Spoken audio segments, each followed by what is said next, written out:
Hello hello ជំរាបសួរ Shockley Family ទាំងអស់គ្នាបាទថ្ងៃនេះខ្ញុំណែនាំអំពីការឈឺស្លាកដៃស្លាកជើងចុកដៃចុកជើងរួចយ៉ាងកេះបាទព្រោះរបស់ Shockley មានរបស់ទី1ការពារទី2បើយើងឈឺហើយតើមានអ្វីអាចជួយសម្រួលការឈឺយើងណាអូខេ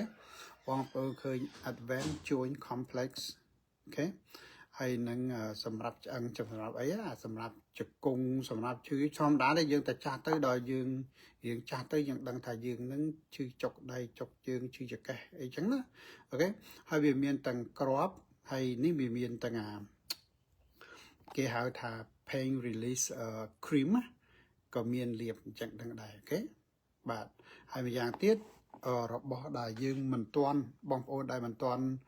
ចុកដៃចុកជើងឈឺចង្កេះឈឺអីស្លាកដៃស្លាកជើងអីណាអូខេ collagen 9ហើយនឹងនេះ BioCell នេះអូខេហើយ collagen 9បងប្អូនដឹងហើយវាជាម្សៅហើយ BioCell នេះគឺជាទឹកបងប្អូនរបស់នេះវាចាស់ទេក៏ប៉ុន្តែគេខ្លែងគេកែតម្រូវទៀតណាបាទចេញពី collagen 9ដូចគ្នាការពារស្លាកដៃស្លាកជើងកញ្ចក់ស្បែកអញ្ចឹងណាបាទស្លាកដៃស្លាកជើងឬក៏ឆ្អឹងយើងអូខេដូច្នេះហើយបងប្អូនដែលបានណា collagen 9នឹងវិញអស់បងប្អូននៅខាងនេះតែរបស់នេះវាចេញមកវាលះអស់បាទទៅចេញតែលះអស់ដូច្នេះមនុស្សប្រើច្រើន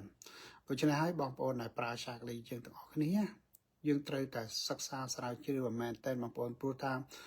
ទី1អ្វីដែលយើងឈឺហើយវាមានសម្រាប់តែយើងឈឺហើយរបស់ដែលការពារវាមានសម្រាប់ការពារដូច្នេះបងប្អូនដែលប្រើបងប្អូនត្រូវដឹងឲ្យច្បាស់បាទម្យ៉ាងទៀតដូចជាទឹកនំផ្អែមវាមានរបស់ការពារទឹកនំផ្អែមហើយនឹងយើងកំពុងតែមានទឹកនំផ្អែមអូខេដូច្នេះបងប្អូនអ្នកខ្លះហ្នឹងគាត់ទៅពេទ្យគាត់ទៅពេទ្យថា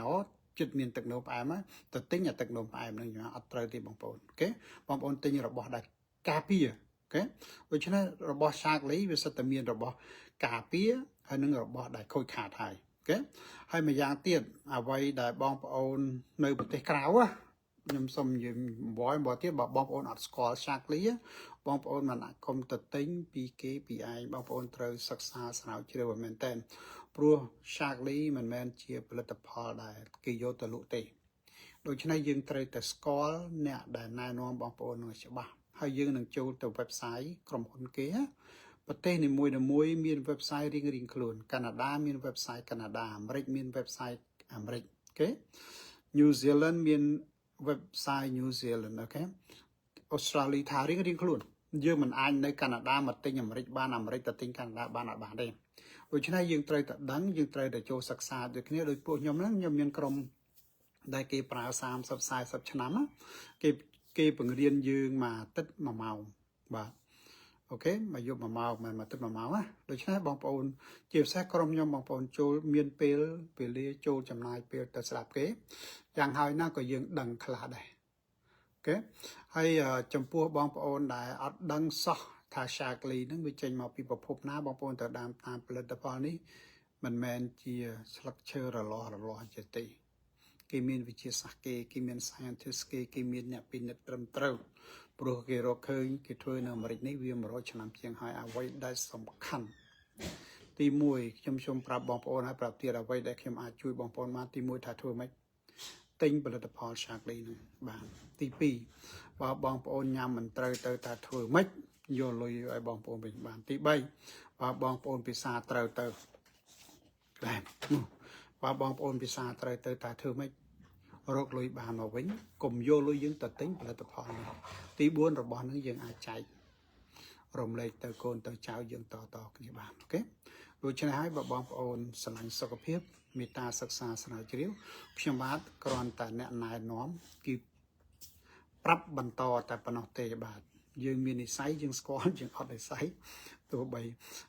នៅចិត្តក៏យើងមិនស្គាល់ដែរពួកខ្ញុំនៅស្រុកអាមេរិកនេះ40ឆ្នាំជាងហើយបាទតែមិនស្គាល់ព្រោះរបស់នេះវាអត់លក់នៅតាមសាធារណៈទេតែបងប្អូនអត់ស្គាល់អ្នកប្រើបងប្អូនមិនដឹងថារបស់នេះទិញមកចេញមកពីប្រភពណាទេម្យ៉ាងទៀតយើងអត់ស្គាល់យើងអត់ដឹងយើងត្រូវតែសិក្សាស្រាវជ្រាវតាមដានបាទព្រោះជីវិតយើងមានតែមួយទេបើយើងពិសាអ្វីទៅខុស